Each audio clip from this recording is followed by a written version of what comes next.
toujours un grand plaisir toujours un plaisir de vous retrouver pour cette troisième conférence, web conférence de l'année et la cinquième depuis la création du club PA.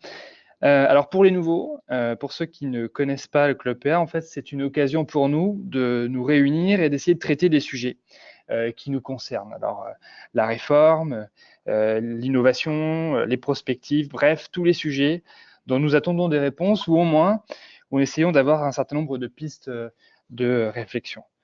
Alors, c'est des sujets que vous choisissez parce qu'à chaque fin de webconférence, une fenêtre en fait s'ouvre et vous avez la possibilité de répondre à une enquête de satisfaction et de nous faire remonter l'ensemble des sujets que vous aimeriez traiter la fois prochaine au trimestre suivant. Alors, n'hésitez pas, n'oubliez pas de répondre à cette webconférence, plutôt à ce sondage, à cette enquête à la fin de ce webinaire.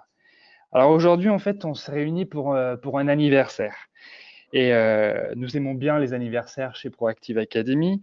Alors, on s'est dit que c'était un petit peu l'occasion de faire un petit truc, tous ensemble, en cette rentrée scolaire. Comme vous le savez tous, il y a un an, il y a 13 mois, la loi Choisir son avenir professionnel a été promulguée par le président de la République, votée il y a 14 mois.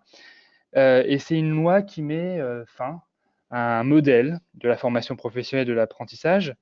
Alors le choc étant passé, les acteurs se sont mis au travail et des questions, des choses sont apparues. Et l'objectif aujourd'hui, c'est de voir au bout d'un an où est-ce que nous en sommes, qu'est-ce qui reste à faire et quelles sont, entre guillemets, les problématiques, s'il y en a, en fait, encore à traiter. Pour en parler, nous recevons en fait aujourd'hui deux invités, deux bâtisseurs de cette loi depuis maintenant 2 ans.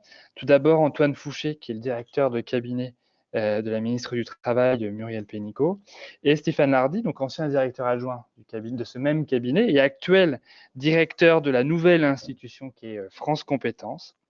Alors, je vais proposer à chacun d'entre vous de revenir un petit peu sur ces 14 derniers mois et ensuite nous prendrons et nous échangerons ensemble sur ce différent sujet.